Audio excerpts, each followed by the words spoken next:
Hello everyone, I am Aastha. Welcome करती हूँ आप सभी का अपने YouTube channel government job जेन्यू notification. आज के इस वीडियो में हम एक और न्यू पोस्ट है इंडियन रेलवे में आरआरबी एनटीपीसी में। आरआरबी एनटीपीसी की तरफ से अभी नोटिस रिलीज हुआ है और उसमें ये न्यू पोस्ट ऐड की गई है जो कि है चीफ कमर्शियल कम टिकट सुपरवाइजर। इस पोस्ट के बारे में हम बात करेंगे सारी जानकारी, क्योंकि न्यू पोस्ट है तो काफ़ी कैंडिडेट हैं जिनको इस पोस्ट के बारे में जानकारी नहीं है या जानना चाहते हैं। तो इस वीडियो में हम बात करेंगे, कुछ पॉइंट्स हैं जो हम इस वीडियो में कवर करने वाले हैं। कुछ नहीं, मैं कहूँगी सारे ही पॉइंट्स जो आपके डाउट्स रहेंगे, जो आपके क्वेश्चन है, वो इस वीडियो में क्लियर हो जाएंगे। एक और यहाँ पर आपको बता दूं कि गुड्स ट्रेन मैनेजर की पोस्ट पर भी वैकेंसी आई हुई है, जिसको लेकर के काफ़ी कैंडिडेट के मेरे प्रीवियस वीडियोस पर कमेंट आ रहे थे, तो मैंने उस पर भी वीडियो अपलोड कर। अगर आपने विजिट नहीं किया है तो आई बटन पर लिंक दे दूंगी, उस वीडियो को विजिट कर लीजिए। उसमें आपको जॉब प्रोफाइल, वर्क वगैरह सारा सब कुछ क्लियर किया है। ओके, तो इस वीडियो में हम चीफ कमर्शियल कम टिकट सुपरवाइजर के कौन कौन से पॉइंट्स क्लियर करेंगे वो देख लेते हैं।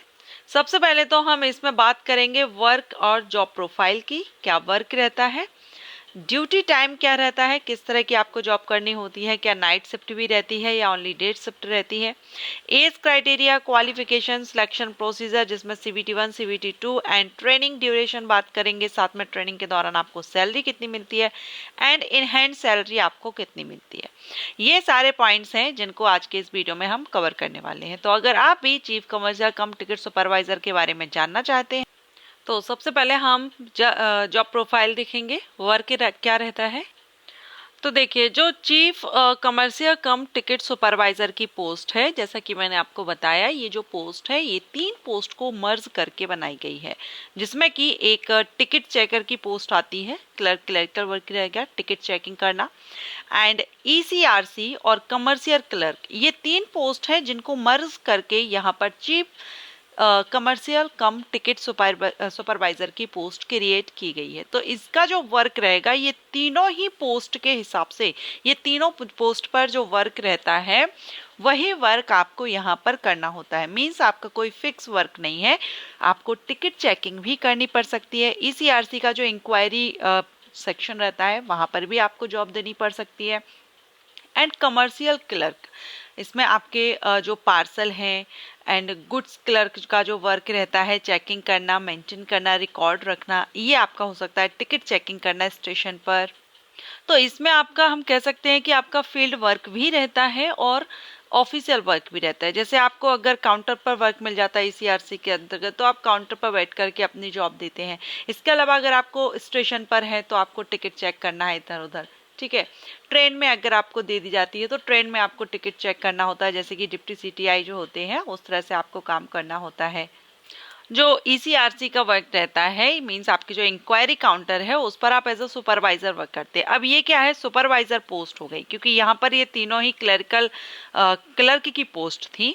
अब इन तीनों को जब मर्ज किया गया तो यहाँ पर आपको ये सुपरवाइजर की पोस्ट क्रिएट की गई। तो यहाँ आप एज अ सुपरवाइजर वर्क करते हैं। जब आप ECRC में रहेंगे तो सुपरवाइजर की तरह आपको यहाँ पर आपका वर्क करना होगा।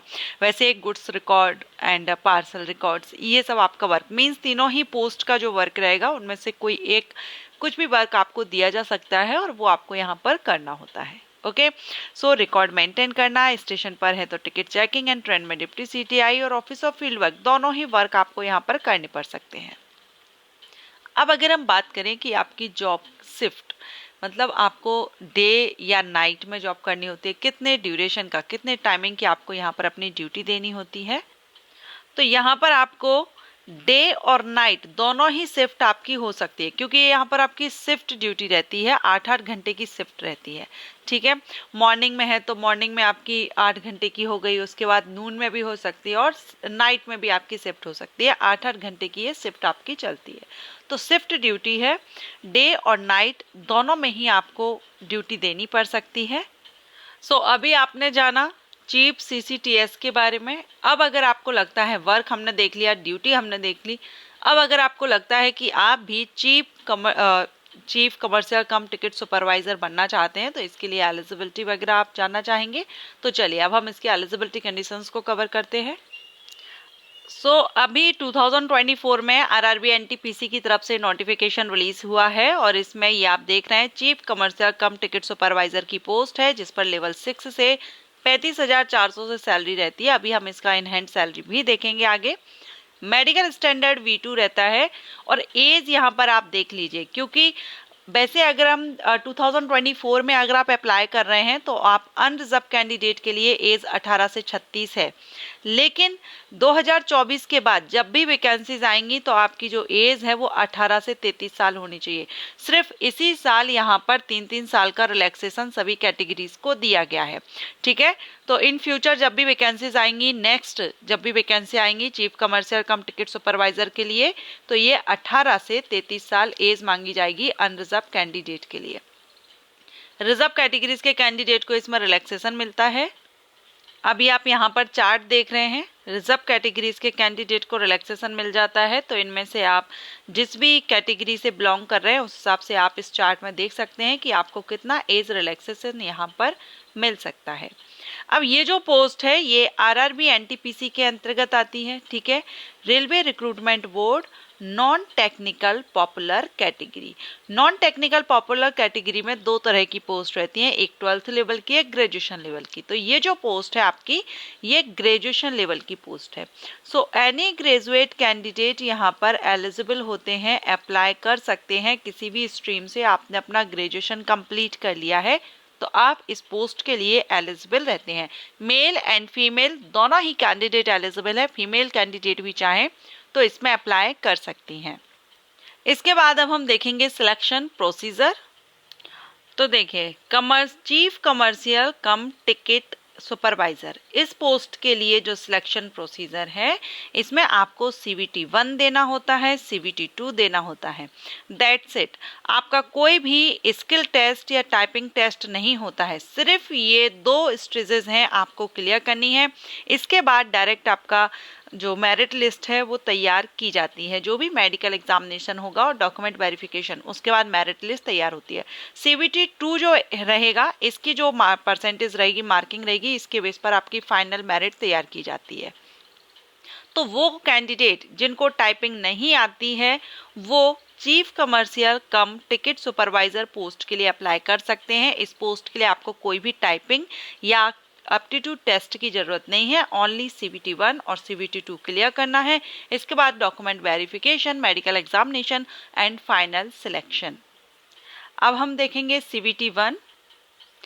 CVT 1 में आपको 90 मिनट की टाइमिंग दी जाएगी, जिसमें जनरल अवेयरनेस के 40 क्वेश्चन आएंगे, मैथमेटिक्स से 30 क्वेश्चन आएंगे, जनरल इंटेलिजेंस एंड रीजनिंग से 30 क्वेश्चन आएंगे।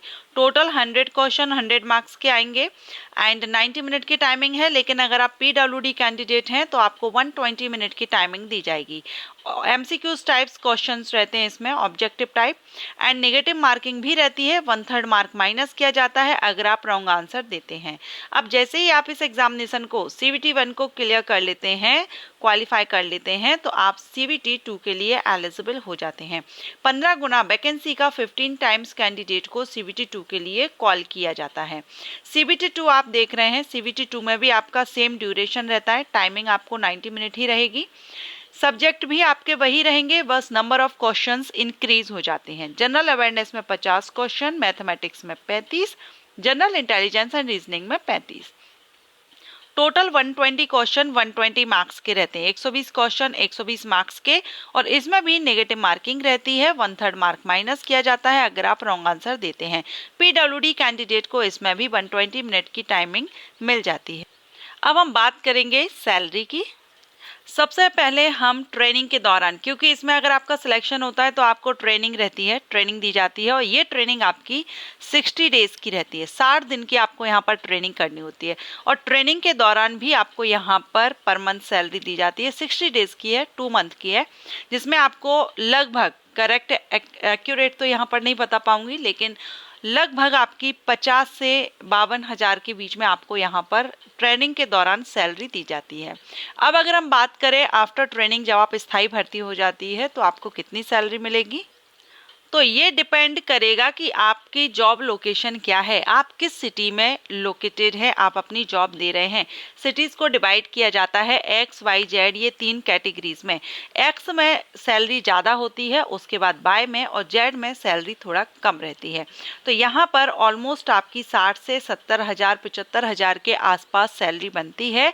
तीनों की हम ओवरऑल निकाल के बता रहे हैं, एक्यूरेट नहीं है, लेकिन ऑलमोस्ट 60 से 70 या 75,000 के आसपास आपकी फर्स्ट इनिशियल सैलरी यहाँ पर आपकी बन जाती है।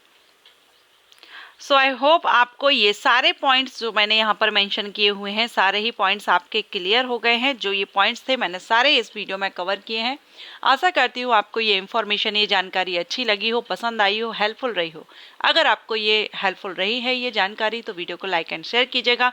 अदर किसी पोस्ट के बारे में आप जानकारी चाहते हैं आप मुझे कॉमेंट कर सकते हैं। ये वीडियो भी आपके कॉमेंट पर बेस्ड है। मुझे अभी मॉर्निंग में ही एक कमेंट रिसीव हुआ है, मिला है, जिसके CCTS पोस्ट से रिलेटेड, जिस पर मैंने आज आपको वीडियो प्रोवाइड किया क्योंकि अभी इसकी वैकेंसीज भी आई हैं, तो जल्द से जल्द आपको ये इन्फॉर्मेशन देना चाह रही थी। अगर आपको अच्छा लगा है तो लाइक कीजिएगा और अदर पोस्ट के बारे में आप कमेंट जरूर कीजिएगा। Thanks for watching.